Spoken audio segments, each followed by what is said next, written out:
오늘 구약의 5대 제사 중에 마지막 제사 속건제에 관한 말씀 우리 같이 나눌 텐데요. 우리 레위기서 5장을 우리 함께 같이 보도록 하겠습니다.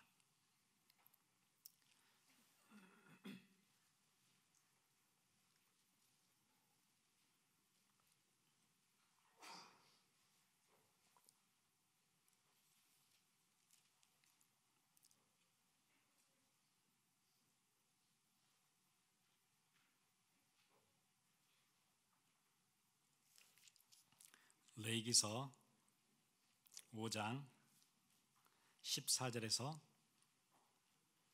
19절까지 우리 함께 같이 보도록 하겠습니다. 우리 다 같이 읽어보겠습니다.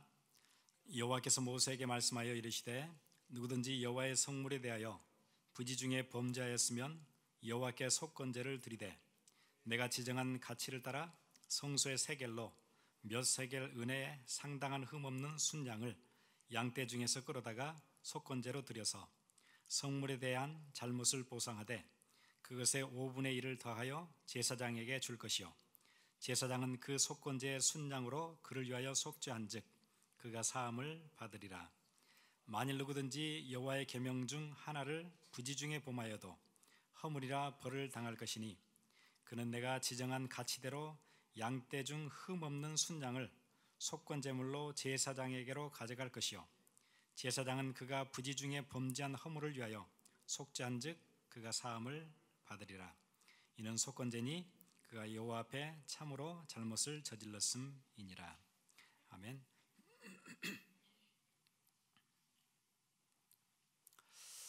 여러분 한번 이렇게 상상을 해볼 수 있겠죠?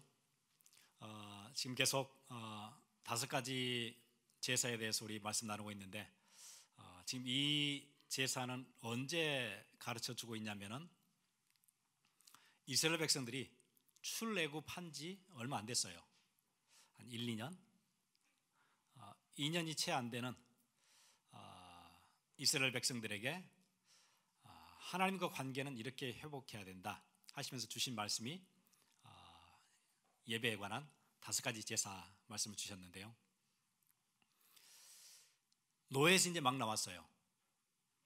그러면은 그 사람들 속에 도덕법, 윤리의식 하나도 없겠지요. 죄책감 하나도 없지요. 양심 완전 무너졌지요. 사회의식, 함께 살아가는 방식, 방법 전혀 몸에 배이지 않았어요. 완전히 이 사람들은 도적대 비슷해요. 그러겠지요. 수백 년 동안 자기는 태어나면서부터 그냥 노예로 살았어요. 아무런 규율도 없고 시키는 대로만 하고 얻어맞고 그렇게만 살아왔지 한 번도 정상적인 사회생활을 해보거나 사랑을 주고받아 보거나 전혀 그러지를 못했죠. 완전 도덕제 비슷해요. 이제 나온 지 이제 1, 2년 됐어요.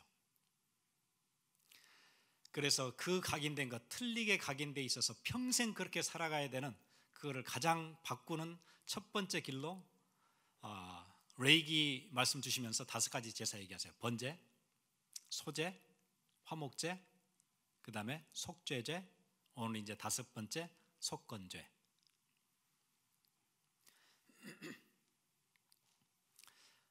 하나님이 자기 백성들을 부르실 때는 거룩한 하나님의 백성으로 이 하나님의 사랑과 공의를 많은 만백성 열방들에게 전파하는 메신저로, 엠베서를, 대사로 부르셨어요. 하나님의 나라는 이런 나라다 보여줘야 돼요. 다른 나라에게, 다른 열방에게. 대사는 누구죠? 미국에서 어디 대사를 보냈어요? 미국을 대표해야 되겠죠. 그런데 완전 도적대 비슷해요. 양심도 무너져 있고 죄책감도 없고 막 무너져 있어요. 그건 대사가 아니죠. 하나님이 그들을 부를 때는 열방을 살리를 대사로 부르셨는데 수준은 대사가 아니에요. 완전 도적물이에요. 양심 다 파괴됐어요. 그래서 그거를 바로 세우는 가장 첫 번째 길로 5가지 제사 설명해 주세요. 너희는 이렇게 해야 된다. 오늘 그런 배경 가지고 우리 같이 말씀 보겠습니다.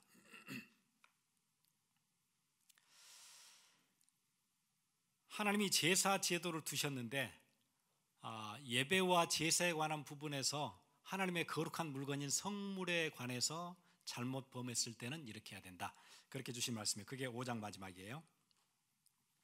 15절 우리 같이 보겠습니다. 누구든지 여호와의 성물에 대하여 부지 중에 범죄하였으면, 하나님의 물건인데 예배하는 물건을 함부로 하거나 도용하거나 그랬을 때는 이렇게 사함을 받아라. 그렇게 하고 주신 게 속건제예요. 여러분, 이거는 하나님께서 엄하게 물으시거든요. 구약에 그런 예들이 여러 번 나와요. 하나님이 이 물건들은 절대 손대지 마라 딱 정해 주셨어요. 그런데 아간이라는 사람이 그걸 숨기지요. 외투 이런 게 욕심이 나가지고 따로 저 뒤에다 숨겨놓지요. 하나님 그냥 두지 않으셨어요.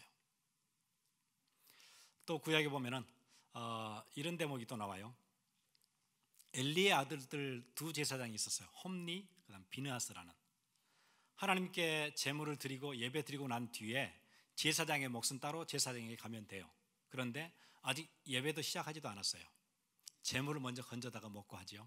하나님은 절대 그냥 두지 않으셨어요. 전쟁 때서 두 형제 한꺼번에 죽지요. 같은 날 죽어요. 반드시 죄를 물으셨어요. 구약에만 그런 게 아니에요. 하나님께 바쳐진 제물, 그거를 자기 마음대로 도용하는 사건이 또 있었죠. 사도행전 5장에 나오지요.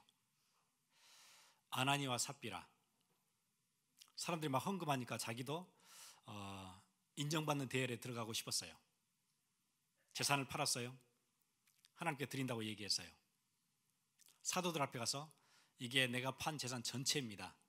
그리고 속이지요. 전체 아니었어요. 팔기는 팔았는데 이게 아까워요. 일부 남겨두고 일부 가져갔지요. 하나님 반드시 그 죄에 물으셨어요. 제사장의 사도들에게 거짓 구하는 즉시 부부 죽지요. 반드시 죄를 물으셨어요. 성물에 대해서 잘못을 범했을 때 거기서 살아나는 방법이 있는데 이 사람들은 그걸 택하지 않았어요. 그 다음에 두 번째는 6장에서 나와요. 레위기 6장에 보면은 하나님의 물건에 대해서 잘못 다루었을 때, 도용하거나 함부로 대했을 때, 그 다음에 이웃의 물건에 관해서 잘못했을 때, 이렇게 두 가지 케이스예요.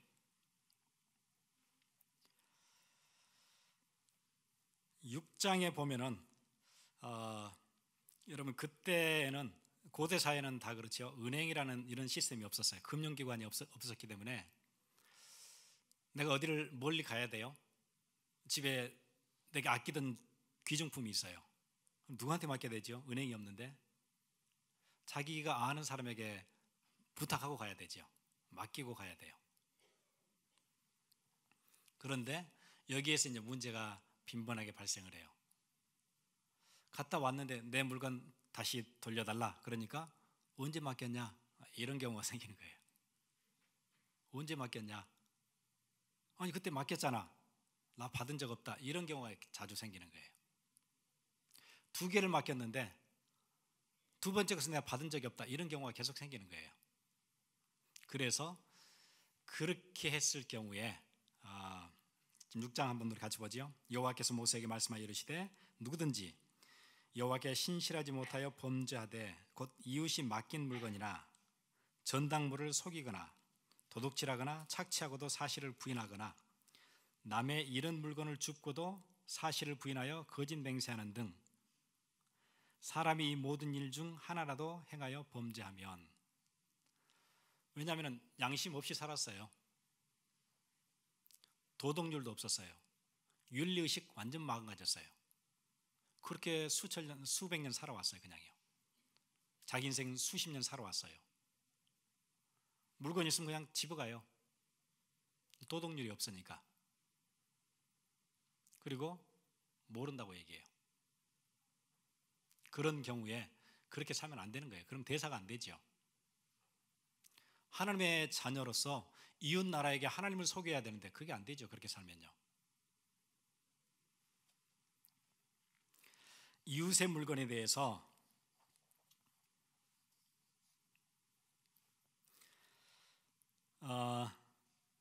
세번역 성경은 그렇게 얘기해요. 남이 잃어버린 물건을 줍고도 감추거나 거짓 증언하거나 사람이 하면 죄가 되는 일들 가운데서 어느 하나라도 하면 반드시 이거는 이런 절차를 밟아야 된다. 그렇게 해서 주신 건데, 앞에 네 가지 제사하고는 좀 특이한 점이 있어요. 뭐냐면은 배상을 하래요. 성물에 있어서도 배상을 하라 그래요. 5장 우리 한번 같이 보겠습니다. 어떻게 배상하냐면은 16절이에요. 5장 16절. 성물에 대한 잘못을 보상하되 그것의 5분의 1을 더하여 제사장에게 줄 것이요. 교회 안에서 하나님의 물건이에요. 내가 잘못 도용했어요.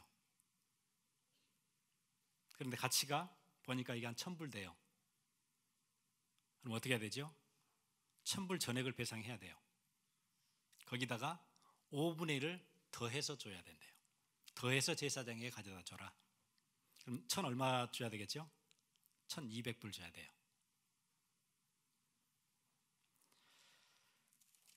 남의 물건일 때도 마찬가지예요.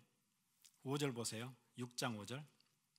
그 거짓 맹세한 모든 물건을 돌려보내되 전액 변상해야 돼요. 곧 그 본래 물건의 5분의 1을 더하여 돌려보낼 것이니, 어떤 사람의 물건을 내가 부당하게 가지고 갔어요. 전액 보상해야 돼요. 그리고 거기에 5분의 1을 더해야 돼요. 만약에 100불짜리면 120불을 돌려보내야 돼요. 이게 이제 속건제가 가지고 있는 아주 중요한 특징이에요. 다른 제사들하고 똑같지만은 반드시 변상을 하고 나서, 그리고는 순양을 또 잡아서 번제로 또 드려야 돼요. 그러니까 이스라엘 백성들이 하나님께서 이 법을 딱 정해주고 나니까 한 번 훔쳤을 때, 한 번 부당하게 이익을 취했을 때 오는 결과가 큰 거예요. 다 변상할 뿐 아니라 5분의 1을 더 변상해야 되고 또 순양을 가져와서 제사를 드려야 돼요. 이래야 그 문제가 끝이 나요. 그럼 손해가 이제 너무 큰 거죠. 이렇게 하도록 하셨어요. 이 속건제에 관한 얘기를 예수님도 똑같이 하시거든요. 마태복음 5장에 그렇게 얘기하세요. 혹시 너네가 하나님께 예배하려고 예물을 들고 왔는데 내 형제에게 원망 들을 만한 일이 생각나거든, 예물 그냥 그대로 놔두고 예배 드리지 말고 돌아가서 그 형제에게 그 문제를 다 해결하고 용서받고 화해하고 나서 예배 드려야 된다. 그래야 내가 그 예배를 받을 수 있다. 그렇게 얘기하세요. 제가 한번 읽어드릴게요. 마태복음 5장 23절.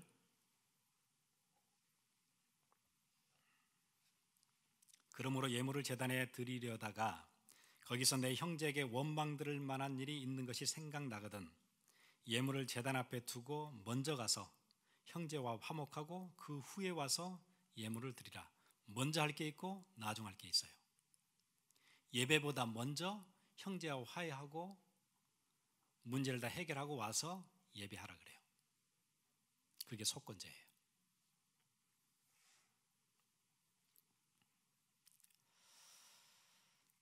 전에 그 한국에 영화가 하나 있었어요.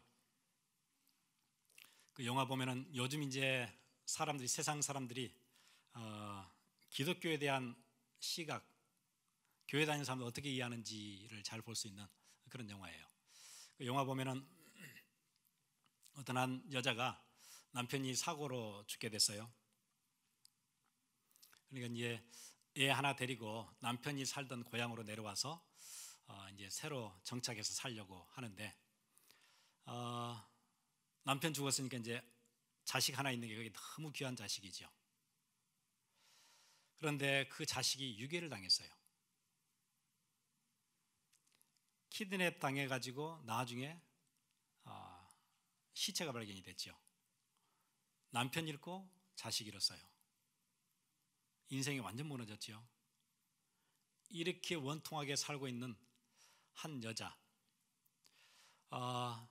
정말 삶이 힘들었는데 누구 주위의 사람들의 소개로 교회를 다니기 시작해요.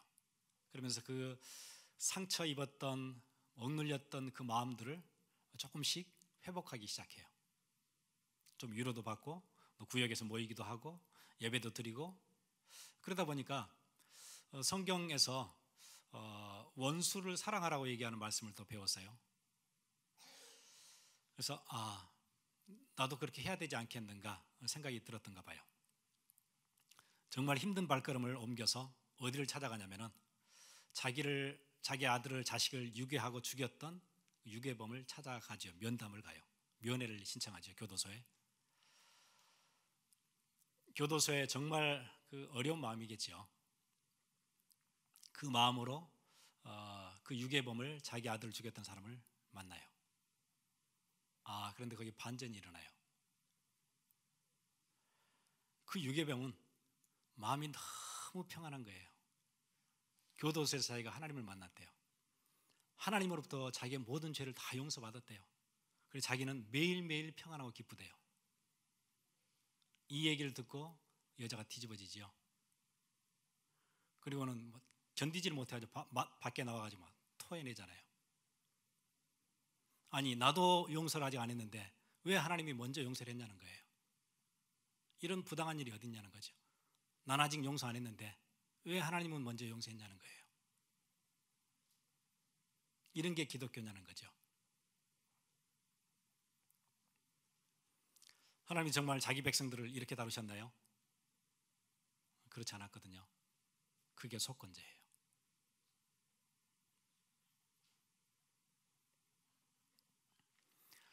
우리가 5가지 제사 중에 4가지 제사만 알면은, 속죄제까지만 알면은 하나님께 나는 용서받으면 돼요. 나는 그러면 거룩한 사람이 되고 의인이 돼요. 그런데 속건제를 가르쳐 주셨어요. 반드시 변상해야 돼요. 보상 다 해야 돼요. 거기다가 5분의 1 더해서 해야 돼요.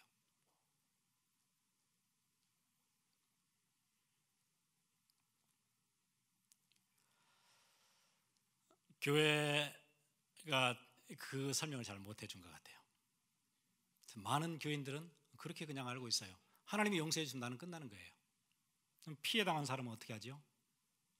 이 사람의 억울함은 누가 풀어줘요?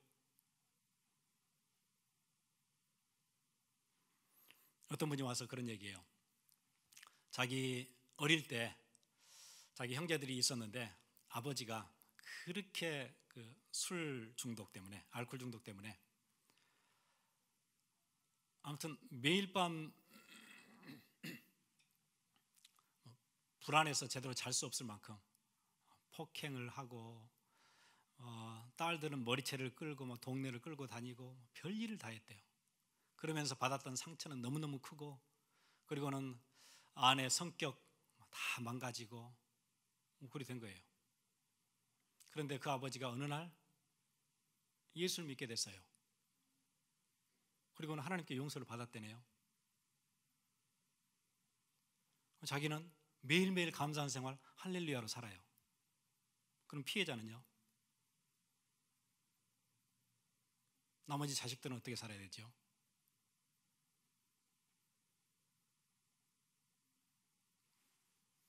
교인들이 그렇게 알고 있어요. 뭘 모르는 거죠? 속건제를 몰라서 그래요. 보상해야 돼요. 다 보상해야 돼요. 그렇죠? 거기다 더해서 5분의 1까지 보상해야 돼요. 그리고 하나님 앞에 나오래요. 그게 속건제예요.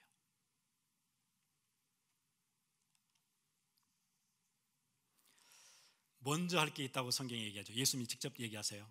먼저 가서 형제에게 그 문제에 대한 것들 용서를 구하고 화해하고 그리고 나서 예배하라 그래요.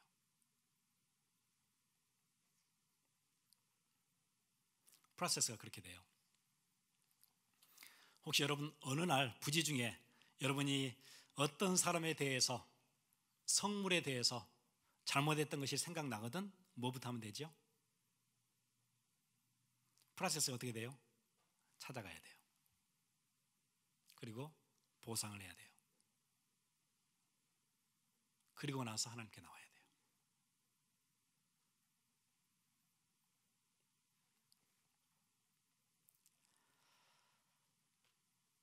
교회들이 속죄를 강조하다가 속건을 얘기를 못 해줬어요. 밖에서 보니까는 교인들은 희한해요. 자기는 용서 다 받았다 그래요. 나는 피해자인데. 교회 안에서도 마찬가지예요. 교회 안에서 왜 그렇게 갈등이 있고 싸우고 이렇죠? 나는 하나님 앞에서 다 용서받았어요. 의인이에요. 내가 전에 한 걸 실수를 했어요. 그냥요. 근데 하나님 다 용서했어요. 나는 지금 괜찮아요. 나는 늘 기쁨에 살아요. 감사함으로 살아요. 그럼 되나요? 그럼 안 된대요. 거기에 대한 보상을 다 해야 된대요.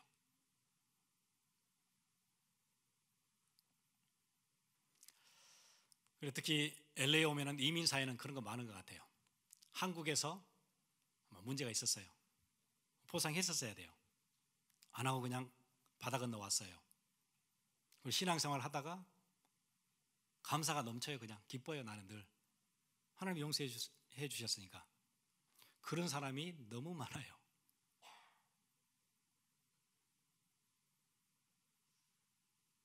하나님이 그 예배 받지 않으신다 그래요. 먼저 뭐부터 하라 그러죠? 가서 용서받고 보상하고 화해 이루고 나서 하나님께 나와라. 그게 속건제예요.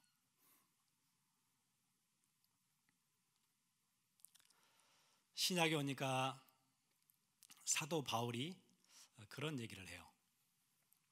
감옥에 있다가 복음을 전하다 감옥에 들어갔는데 다른 이유로 또 감옥에 들어온 사람 하나를 만나요. 보니까 이 사람이 누구예요? 종이었어요. 그런데 주인의 집에서 도망 나왔어요. 그리고 그냥 나온 게 아니에요. 주인의 물건을 다 훔쳐가지고 나왔어요. 그러다 감옥에 왔어요. 그런데 그 사람에게 복음을 전했어요. 이 사람이 하나님의 사람이 됐어요. 이름이 누구지요? 오네시모. 그때 바울이 이렇게 얘기해요. 네가 여기 있을 게 아니고 주인한테 다시 가. 넌 주인을 찾아가야 돼. 거기서 용서 빌어야 돼. 그게 뭐지요? 속건제 얘기하는 거예요. 속건제. 여러분 옛날 주인이 도망가는 것 잡히면은 맞거나 죽거나 하겠지요. 그런데 이 물건까지 훔쳐가지고 재산을 훔쳐가지고 나왔어요. 이거는 주인한테 갈 수가 없지요. 가면은 끝이지요. 그런데 바울은 보내요. 네가 복음을 알았지? 그러면 속건제 필요해. 너 주인한테 다시 가. 거기서 네가 해결 봐. 그게 죽음이든 뭐든 해결 봐. 그래야 되는 거야.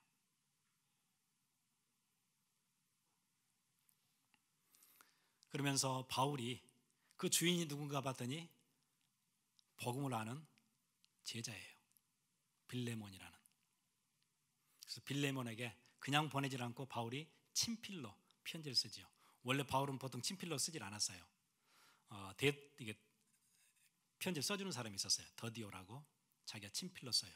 바울이 눈이 안 좋아서 아마 편지를 잘 못 썼던가 봐요. 친필로 편지를 쓰지요. 그 편지가 아직도 있어요. 어디 있어요? 그 빌레몬서예요. 성경의 빌레몬서. 바울이 빌레몬에게, 주인에게, 종에게 편지를 줘서 보내요. 그 빌레몬서 보면은 애절한 내용들이 들어 있어요. 잠깐 읽어볼까요? 한 장만 있는 성경이에요. 내가 감옥에서 낳은 아들이 하나 있다. 오네시모라는. 내가 이 사람을 네한테 다시 보낸다.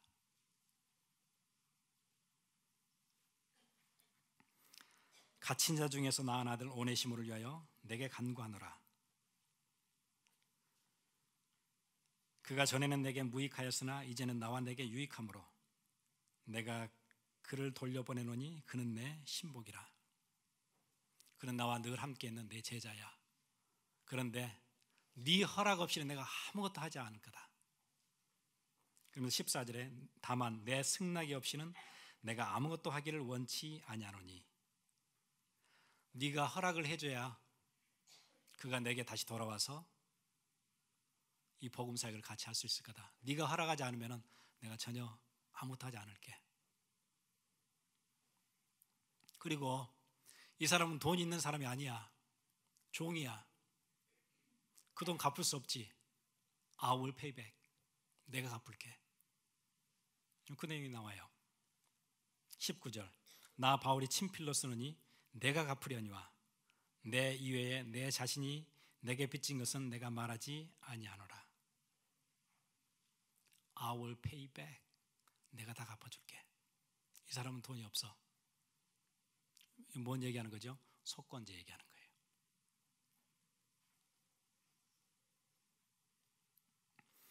왜 바울이 이렇게 하도록 했을까요?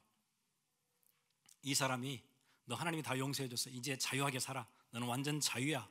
너는 자유인이야. 그렇게 얘기하지 않아요. 다시 주인에게 돌아가. 그 돌아가는 발걸음이 무겁고 머리가 쭈뼛쭈뼛 서고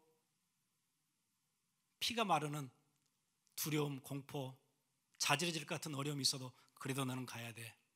가서 주인하고 문제 다 해결을 봐야 돼. 화해하고 와.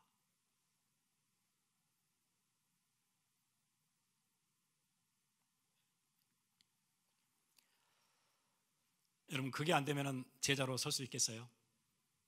그리스도의 대사인데, 그렇지요. 그리스도의 대사인데 복음을 얘기해야 되고 하나님 나라를 얘기해야 되는 사람인데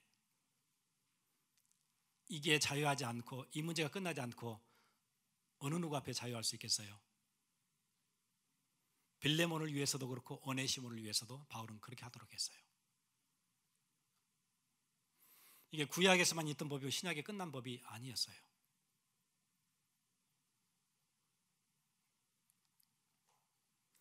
여러분, 배상이 다 갖춰지지 않으면 피해자에 대해서 진정한 회개한 게 아니에요.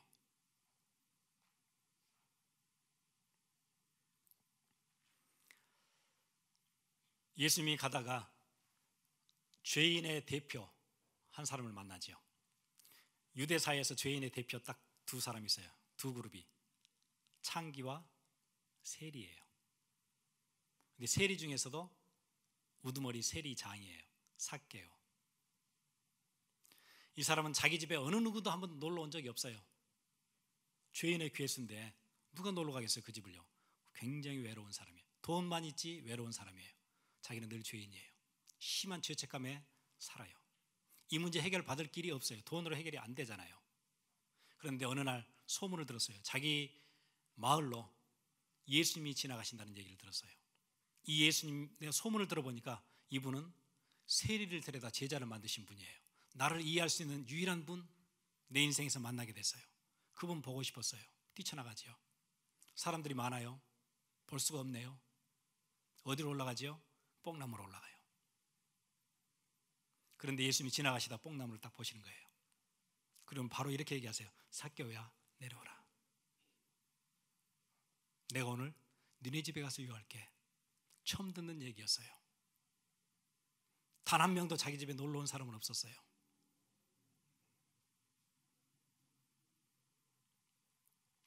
이때 삭개오가 거꾸로져서 했던 얘기가 있어요. 내가 부당하게 이익 취한 거 있다면 4배로 갚겠습니다. 무슨 얘기하고 있죠? 속건제. 그 얘기하는 거예요. 예수님이 나를 이렇게 맞아주시니까 나는 이제 자유하게 됐습니다. 그게 아니었어요. 내가 부당하게 취한 이익이 있다면 4배로 갚겠습니다. 가난한 자들에게는 2배로 내가 베풀겠습니다. 앞으로 그렇게 살겠습니다.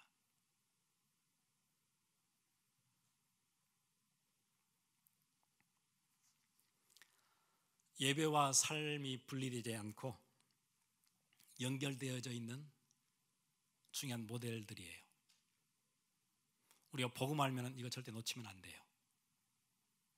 부패한 사회 속에서 빛도 되고 소금도 돼야 돼요. 기독교인의 사회 윤리를 새롭게 만들어가는 여러분들이 기준이 돼야 돼요. 세상에 기준이 없잖아요. 여러분은 하나님의 대사니까, 전도자들이니까.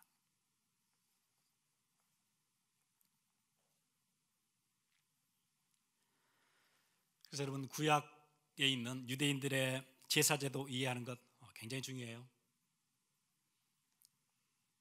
제사제도 이해하지 못하고는 그리스도의 구속사역 잘 이해할 수 없어요.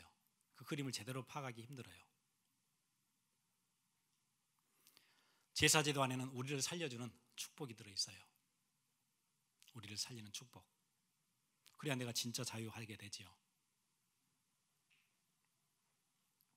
그래서 뭐 하도록 만들지요? 보상만 하고 끝내는 게 아니고 보상하고 나서 그때 이제 예배 드리러 와야 돼요. 뭐 가지고 와야 되죠? 속건제 드리러 와야 돼요. 염소, 순 염소 끌고 와야 돼요. 회막 앞에 와서 뭐 해야 되죠? 안수해야 돼요. 안수한다는 얘기는 동일시한다는 얘기지요. 나와 이 제물이 똑같습니다. 이게 납니다. 그리고는 칼을 뽑아서 어떻게 해요? 목을 베요. 피가 콜콜 쏟아지겠죠. 나 이렇게 죽었어야 됩니다. 이게 죄입니다. 죄인은 이렇게 다루어야 되는데 내가 애굽에 있을 때 내가 그거 몰랐었습니다. 그리고는 배를 가르고 내장을 긁어내고 각을 뜨고 가죽을 벗겨내고 제사를 드려요.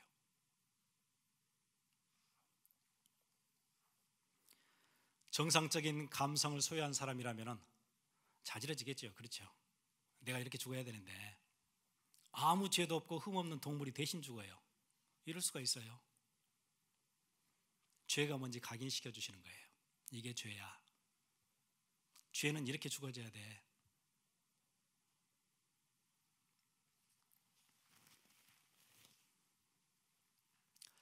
제가 신학교 다닐 때 그 닥터 뉴먼이라는 교수님이 계셨어요. 뉴먼 교수님이 원래 이분이 천문학자예요. 그리고 할아버지인데 결혼을 안 한 총각이세요. 아주 유명한 천문학자신데 어느 날 어디를 가다가 그런 광경을 봤대요. 자기 바로 이 눈앞에서 개가 차에 치였는데 머리가 빵 터지면서 그냥 거기서 그 자리에 즉사하는 걸 봤어요. 그리고는 집에 돌아갔는데 굉장히 그게 자기가 괴롭더래요. 자기가 천문학을 공부하고 우주의 질서와 이치와 뭐 이런 것들 별을 뭐 이렇게 공부했는데 그게 그렇게 중요한 게 아닌 것 같아요. 인생도 이렇게 끝나는 건데 나도 이렇게 죽을 수 있고 사고로 죽을 수도 있고 병이나 죽을 수도 있고 인생은 그런 건데 이 인생이 다 끝나고 났을 때는 뭐가 있을 것인가에 대한 퀘스천이 생기기 시작하더래요. 그 광경을 보고 나서 끔찍한 광경을 보고 나서 그때부터 계속 고민이 되더래요. 내가 하는 이 천문학과 내 인생, 천문학이 답을 주는 게 아니잖아요.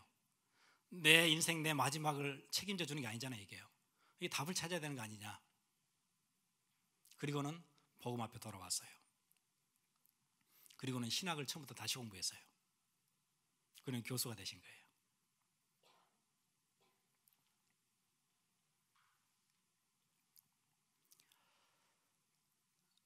여러분, 정상적인 감성을 가지고 있다면 자기가 동일시하는 그 재물이 그 앞에서 죽어가는 모습, 자기가 직접 죽였잖아요. 그냥 지나갈 수 없는 광경이겠지요. 하나님이 그렇게 가르치세요. 이 도적대 같은 노예 생활만 하다 나온 이스라엘 백성들을 새롭게 바꿔가세요. 그리고 여러분 생각처럼 성막은 아름답고 막 금으로 예쁘게 꾸며져 있고 그런 게 아니에요. 꽃동산이고 그런 게 아니에요. 가면은 불결한 냄새와 여기저기 핏자국들과 제단에 쏟아놓은 피들과 매일 잡잖아요. 역겨운 냄새. 왜 그렇게 하셨을까요? 죄가 뭔지 얘기해 주시려고.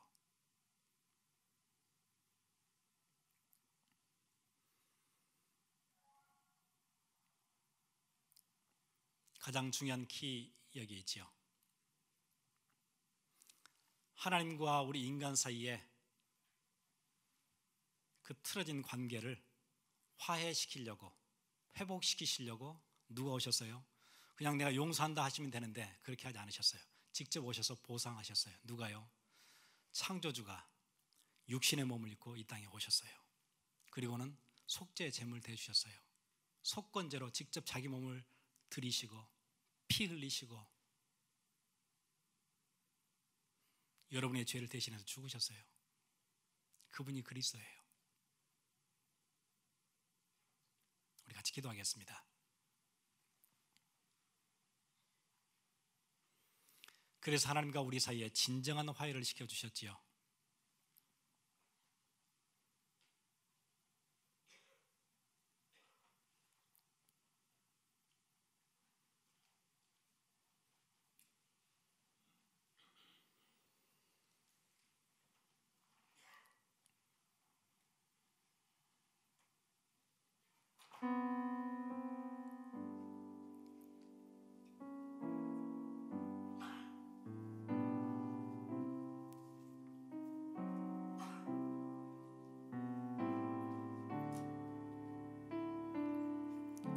그래서 히브리서 10장에는 그렇게 얘기하지요.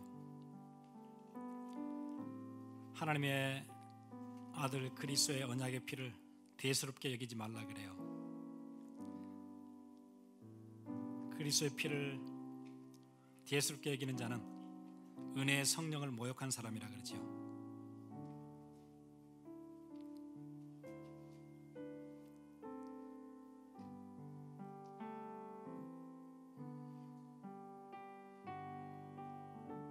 그 피는 우리에게 값없이 와졌지만은 가치가 없는 것 아니잖아요. 우리 같이 기도하겠습니다. 속건제의 완성이 되신 그리스도,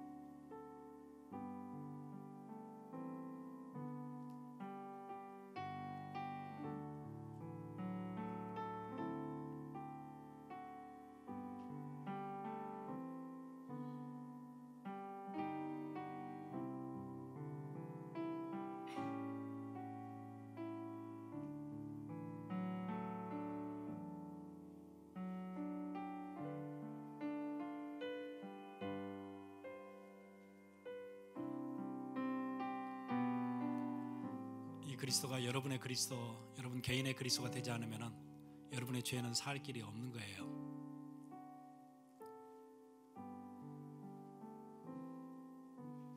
다시 한번 우리 기도하겠습니다. 십자가에서 죽으신 그 그리스도가 나의 그리스도 되어지도록 은혜를 주옵소서. 교회에서 얘기하는 그리스도, 성경에 있는 그리스도가 아닌 나의 그리스도 되어져야 돼요. 그래야 나는 그 죄에서 자유로울 수 있지요. 우리 다시 한번 같이 기도하겠습니다.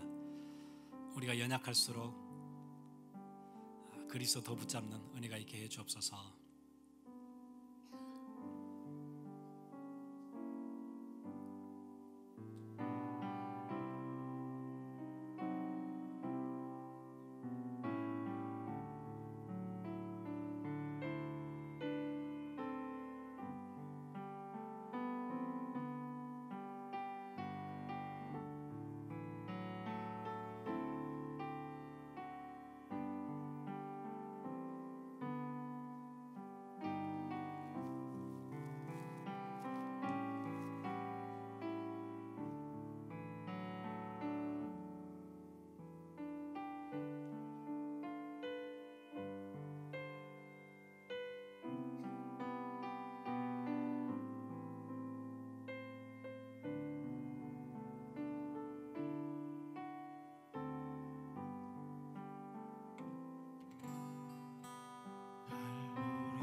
십자가 섰으니 주가 고난을 당하여 표라. 험한 십자가를 내가 사랑하는 주가 보혈을 흘림일세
하나님 감사합니다.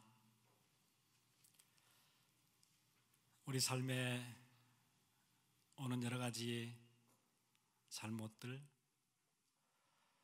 하나님 앞에서 범죄들, 많은 연약함들 가지고 우리가 십자가 앞에 나옵니다. 주님의 그 용서하심 없이,